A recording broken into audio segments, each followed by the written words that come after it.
Hello, నేను miss రావు. కొంతమంది మత విద్వేషాలను రేపుతూ మాట్లాడినటువంటి ప్రసంగాలు ఉన్నాయి. దీన్ని ఎందుకు నేను ప్రస్తావిస్తున్నానంటే, ప్రవీణ్ మరణం తర్వాత ప్రవీణ్ని చంపేస్తాము, ప్రవీణ్ని బతకనివ్వము, ప్రవీణ్కి నరకం చూపిస్తాము అని చెప్పి సోషల్ మీడియాలో రెచ్చగొడుతూ మాట్లాడినటువంటి వాళ్ళు ఉన్నారు. వాళ్ళలో షఫీ పేరు వినిపిస్తుంది, షమీ పేరు వినిపిస్తుంది, అలాగే రాధా మోహన్ దాస్ పేరు, ఇలాంటి వాళ్ళవి వినిపిస్తుంది. అసలు వీళ్ళు ఆ మతాలకు ప్రతినిధులా, లేదా వాళ్ళు ఏమన్నా ఆ మతాలకి హెడ్సా? వాళ్ళు ఏది చెప్తే అది ఆ మతాన్ని మొత్తానికి సంబంధించినటువంటి అంశంగా మనం చూడాలా అని అంటే అవసరం లేదు. వాళ్ళు వాళ్ళ యొక్క వ్యక్తిగతమైనటువంటి అభిప్రాయాన్ని వ్యక్తం చేశారని చెప్పి భావించాలి. కానీ వాళ్ళు చేసినటువంటి కామెంట్స్ని మతాలకు రుద్ది మతపరమైనటువంటి విద్వేషాలని, మతపరమైనటువంటి భావోద్వేగాల్ని రెచ్చగొట్టేటువంటి ప్రయత్నం కొంతమంది చేస్తున్నారు. దానికి వేదిక సోషల్ మీడియా అవుతుంది.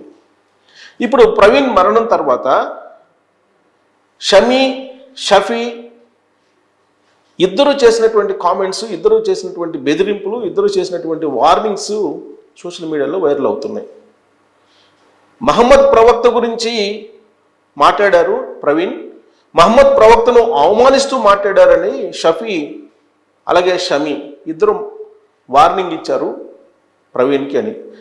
వాళ్ళల్లో షమీ అయితే ఏకంగా నిన్ను నరకానికి పంపిస్తాము, గుడ్లు పీకి నరకానికి పంపిస్తే నరకం అంటే ఏంటో చూపిస్తాము, మహమ్మద్ ప్రవక్త గురించి నువ్వు మాట్లాడతావా అని చెప్పి వార్నింగ్ ఇచ్చి ఎక్కడున్నా సరే నిన్ను చంపేసి నరకానికి పంపిస్తాము అని చెప్పి వార్నింగ్ ఇచ్చినటువంటి వీడియో ఇప్పుడు బయటకు వస్తుంది షమీది.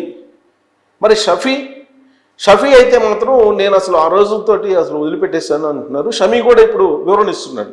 ఆ రోజుతోటే వదిలిపెట్టేస్తాము, క్షమాపణ చెప్పాడు ప్రవీణ్, దాంతో ఇక దాన్ని అంతతో వదిలిపెట్టాము, ఆ తర్వాత అసలు అతని గురించి పట్టించుకోవట్లేదు, బట్ ఈ మరణానికి తమకి సంబంధం లేదు అని చెప్తున్నారు. ఇక రాధా మోహన్ దాస్ అని ఒక ఆయన ఉన్నారు. ఆయన హిందూ మతానికి తానే ప్రతినిధి అన్నట్టుగా మారుతూ ఉంటారు. ఆయన కూడా ఇతర మతాలను రెచ్చగొట్టేలాగా కొన్ని వ్యాఖ్యలు చేస్తూ ఉంటారు. కొన్ని మచ్చుకు నేను ఇప్పుడు వైరల్ అవుతున్నటువంటి కొన్ని పోస్టుల్లో ఉన్నటువంటి వాయిస్ని మీకు వినిపించడానికి ప్రయత్నం చేస్తాను, ఎందుకు వీళ్ళు ఇలా చేస్తున్నారు అనేది. ఇక్కడ చూడండి, ప్రవీణ్ చెప్పిన మాట. క్రీస్తుకి ప్రవక్తకి తేడా తెలీదు వీళ్ళకి అనేదాన్ని కదా వీళ్ళకి స్టార్ట్ అయింది వారు. తెలుగు భాష గద్య భాగంలో మొట్టమొదటి పేపర్ మనది, తెలుగు భాష గద్య భాగంలో మొట్టమొదటి పుస్తకం మనది. వీళ్ళకు వాళ్ళ సొంత రామాయణం మహాభారతాలు కూడా ట్రాన్స్లేట్ చేసుకునే దిక్కులేదు, అది చేసింది మనమే. సో ఇది ప్రవీణ్ చేసినటువంటి కామెంట్స్. ఈ కామెంట్స్ మీద రకరకాలుగా ఆయన మీద అనేకమైనటువంటి వార్నింగ్లు, అనేక రకాల వార్నింగ్లతో పాటు హిందూ దేవాలయాల్లో ఇతర మతస్థులు పనిచేస్తున్నారంటే రాధా మోహన్ దాస్ వాళ్ళు డిక్లేర్ చేసినట్టే ఏమని, వాళ్ళ దేవుడు చవట అని, ఎందుకని వాళ్ళ కూడు కూడా పెట్టలేడని. ఇప్పుడు వెంకటేశ్వర దేవుడు కాదు, అది కదా వాడి ఫీలింగ్. అక్కడ పనిచేస్తున్నాడు. దేవుడు కాదు అన్నా సరే ఆడి కూడేస్తున్నాడు. నిజమైన దేవుడు వెంకటేశ్వర. శివుడు దేవుడు కాదు, శ్రీశైలం దేవస్థానంలో పనిచేస్తున్నాడు. వీడి ఫీలింగ్ శివుడు దేవుడు. సో అది ఎవరి దేవుణ్ణి వాళ్ళు గొప్ప అనుకోవటం వేరు, కానీ ఇతరులను కించపరుస్తూ మాట్లాడుతున్నటువంటి వాళ్ళు కొంతమంది ఉన్నారు. వాళ్ళల్లో ఇప్పుడు నేను ఆల్రెడీ రాధా మోహన్ దాస్ గారి ఆయన ఏమంటున్నారో, ఆయన భావం ఏంటనేది నేను చూపించాను. అలాగే ఆయన కంటే ముందు ప్రవీణ్, మరణించినటువంటి ప్రవీణ్ బతికున్న రోజుల్లో ఏమన్నారు అనేది నేను చూపించాను. రామాయణ మహాభారతాలకి అసలు మనమే రాసాము, అసలు వాళ్ళకి అసలు గ్రంథాలే లేవు, ఆ గ్రంథాలన్నీ వేస్ట్, అసలు గ్రంథాలే కాదని చెప్పి ఆయన అంటున్నారు. అసలు మహమ్మద్ ప్రవక్త గురించి ప్రవీణ్ కించపరుస్తూ మాట్లాడారని చెప్పి షమీ అలాగే షఫీ ఇద్దరు కూడా సోషల్ మీడియాలో కొన్ని పోస్టులు పెట్టారు అప్పట్లో. అట్లా నేను కొన్ని మీకు చదివి వినిపిస్తాను. ఆల్రెడీ ఇక్కడ చూడండి, ప్రవీణ్ పగడాల, గౌరవ షమీబాయి గారికి అలాగే యాంకర్ మహాసేనికి మీరు కోరిన బహిరంగ క్షమాపణ రేపటిలోగా ఇచ్చేస్తాను. నన్ను చంపకండి, హింసించకండి, నాపై జిహాద్ ప్రకటించకండి, మీ షరియా నాపై ప్రయోగించి చిత్రవద చేయకండి. తెలుగు రాష్ట్రాల యావత్ ప్రజానికమా, ప్రభుత్వాలారా, నన్ను షమీ గారి ఉగ్రవాదం నుండి రక్షించండి. ఇది ప్రవీణ్ పగడాల చేసినటువంటి పోస్ట్ జనవరి 31వ తారీఖు. జనవరి 31వ తారీఖు అంటే అటు మహమ్మద్ ప్రవక్తని ప్రవీణ్ కించపరిచాడు అనేటువంటి ఉద్దేశంతో షమీ వార్నింగ్ ఇచ్చాడు. ఎక్కడున్నా కానీ నేను చంపేస్తాను, నిన్ను బతకనివ్వను, నిన్ను నరకానికి పంపిస్తానని చెప్పి ఆయన వార్నింగ్ ఇచ్చారు. ఆ వీడియో సోషల్ మీడియాలో ఇప్పుడు కూడా తిరుగుతోంది, షమీ ఇచ్చినటువంటి వార్నింగు. అయితే బహిరంగంగా నేను క్షమాపణ చెప్తాను, నేను నన్ను వదిలేయండి అని చెప్తున్నాను. జనరల్గా ఏంటంటే ఫత్వా విడుదల చేస్తారు ముస్లిమ్స్ ఇలాంటివి జరిగినప్పుడు. సో పలాని వ్యక్తి ఈ విధంగా అన్నాడంటే ఫత్వా విడుదల చేస్తే కనుక ఇక్కడ బతకనివ్వరు అనేటువంటి ఉద్దేశంతో ప్రవీణ్ తన ఎక్స్లో దీన్ని పోస్ట్ చేశారు సమీని ఉద్దేశించి. సమీ భాయ్ గారికి అలాగే యాంకర్ మహాశయునికి మీరు కోరిన బహిరంగ క్షమాపణ రేపటిలోగా ఇచ్చేస్తాను అంటే 31వ తారీఖు చెప్పాడు. నన్ను చంపకండి, హింసించకండి అంటే అప్పటికే హింసిస్తూ ఉన్నారనమాట, అతన్ని ప్రవీణ్ని హింసిస్తూ ఉన్నారు. అందుకే ఇది పెట్టారు, నాపై జిహాద్ ప్రకటించకండి, జిహాద్ ప్రకటిస్తే ఇక బతకనివ్వరు అనేటువంటి ఉద్దేశంతో భయపడిపోయి ప్రవీణ్ ఈ విధమైనటువంటి పోస్ట్ పెట్టారు. మీ షరియా అంటే వాళ్ళు ఒకవేళ నిర్ణయం తీసుకుంటే ముస్లిమ్స్ ఎలా ఉంటుంది, నాపై ప్రయోగించి చిత్రవద చేయకండి, తెలుగు రాష్ట్రాల యావత్ ప్రజానికమా ప్రభుత్వాలను నన్ను షమీ నుండి ఉగ్రవాదం నుండి రక్షించండి అని చెప్పి పోస్ట్ పెట్టారు. ఇది ఒక ఇంటర్వ్యూలో ఈ షమీ చేసినటువంటి వార్నింగ్ ఇచ్చారు ప్రవీణ్కి. వార్నింగ్ ఇచ్చినటువంటి క్రమంలో ఒక రకంగా చెప్పాలంటే అతను ప్రాణభయం ఉంది అని చెప్పేసి ఆల్రెడీ చెప్పారు ఆయన. ఈ మరణానికి ముందు ప్రాణభయం ఉందని చెప్పేసి ఆయన చెప్పినటువంటి దృష్టాంతాలు ఉన్నాయి అనేక సందర్భాల్లో. ఒక రకంగా నరకం అనుభవించాడు ప్రవీణ్. ఆ పోస్ట్ను కనుక మనం అనలైజ్ చేసుకుంటే ఇతర మతస్థుల నుంచి కొంతమంది నుంచి నరకం అనుభవించారు. ఈయన మరణం తర్వాత అనుమానాలు వ్యక్తం చేసినటువంటిది కూడా షమీ మీద అనుమానాలు వ్యక్తం చేశారు, షఫీ మీద.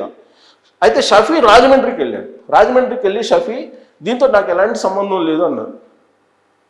వాస్తవంగా షమీ ఎవరు నాకు అంత అవగాహన లేదు, కానీ షఫీ మాత్రం తెలుసు. షఫీ ఏంటంటే ఒక councillor, at the same time తన మతాన్ని తను హైలైట్ చేసుకుంటారు, ప్రోత్సహించుకుంటాడు షరీఫ్. సో ఈ షమీ మాత్రం ఎవరో తెలీదు, బట్ షమీ విడుదల చేసినటువంటి వీడియోలు మాత్రం సోషల్ మీడియాలో వైరల్ అవుతున్నాయి. మరి ప్రవీణ్ వ్యక్తం చేసినటువంటి భయం, ఆందోళన, ఆ తర్వాత సీన్ కట్ చేస్తే ఒక 2 నెలల వ్యవధిలోనే ఈ రోడ్డు ప్రమాదం జరిగింది. 31వ తారీఖున ఆయన పోస్ట్ పెట్టాడు. కాబట్టి షమీ షరీఫ్ ఇప్పుడు ఏమంటున్నారు, మాకు సంబంధం లేదు అంటున్నారు. ఆయన క్షమాపణ చెప్పేశాడు బహిరంగంగా. ఆ రోజు నుంచి దాన్ని మర్చిపోయామని చెప్తున్నారు. ఇదంతా కూడా సోషల్ మీడియాలో జరిగినటువంటి ఒక పెద్ద దుమారం. దాని తాలూకు మరణమే ఇది అని చెప్పి ప్రవీణ్ అభిమానులు, ప్రవీణ్ అనుచరులు ఇప్పుడు భావిస్తూ ఉన్నారు. సో ఇప్పుడు పోలీస్ ఇన్వెస్టిగేషన్ అయితే జరుగుతోంది. అది బయటకు వచ్చేంత వరకు కూడా సోషల్ మీడియాలో ఈ షమీ షరీఫ్ మీద ఇలాంటి అనుమానాలు, ఇలాంటివన్నీ కూడా రావడం అనేది సహజం. ఇప్పుడు ప్రధానమైనటువంటి మీడియాతో పాటు సోషల్ మీడియాలో షమీ ప్రవీణ్ మీద చేసినటువంటి కామెంట్స్, ప్రవీణ్ బెదిరించినటువంటి వీడియోస్ ఇవన్నీ కూడా బయటకు వస్తున్నాయి. ఒక రకంగా ఆయన పెట్టినటువంటి ట్వీట్ని కనుక చూస్తే నరకం అనిపించారు బతికున్న రోజుల్లోనే ప్రవీణ్ అని చెప్పి చెప్పొచ్చు. బహుశా అసలు ఆయనకి ఇదంతా జరుగుతుందా అని ఊహించి ఉండకపోవచ్చు, బట్ ప్రాణభయం ఉందని మాత్రం ఆయనకు అనుమానం ఉంది. అదే జరిగింది ఇప్పుడు. మరి ఇది ఉద్దేశపూర్వకంగా కుట్రపూర్వకంగా జరిగినటువంటి రోడ్డు ప్రమాదమా, లేదంటే ఆల్రెడీ హత్య చేసేసి ప్రాణం తీసేసి అక్కడ రోడ్డు ప్రమాదం కింద చిత్రీకరించారని అంటే ఇది పక్కా మర్డర్ అని చెప్పి షర్మిల గారు చెప్తున్నారు, అనుమానిస్తున్నారు.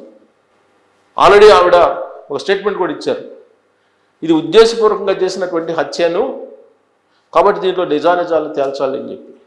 మరి రాబోయేటువంటి రోజుల్లో ఎలాంటి అంశాలు ఈ రోడ్డు ప్రమాదం, ఈ సంఘటన వెనక అనుమానాస్పద విధంగా జరిగింది కాబట్టి ఎలాంటి నిజాలు బయటకు వస్తాయో చూద్దాం.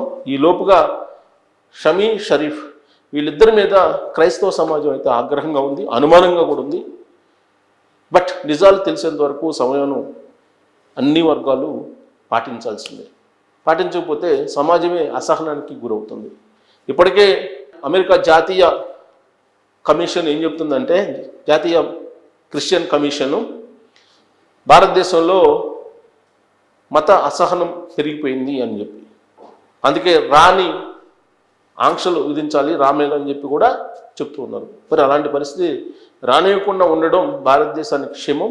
అందుకే పూర్తి స్థాయిలో విచారణ పూర్తయ్యేంత వరకు ఇలాంటి వీడియోలు బయటికి తీసుకొచ్చి షమీ షరీఫ్ మాట్లాడినవి, లేదంటే ప్రవీణ్ ట్వీట్ చేసినవి, ఇవన్నీ తీసుకొచ్చి వీటిని అన్ని భావోద్వేగాలను మరింత రెచ్చగొట్టేలా చేస్తే కనుక కొంత ఇబ్బందికరమైన పరిస్థితులు వస్తాయి. కాబట్టి సంయమనం పాటించడం బెటర్ అనేది నా వ్యక్తిగతమైన అభిప్రాయం. Thank you.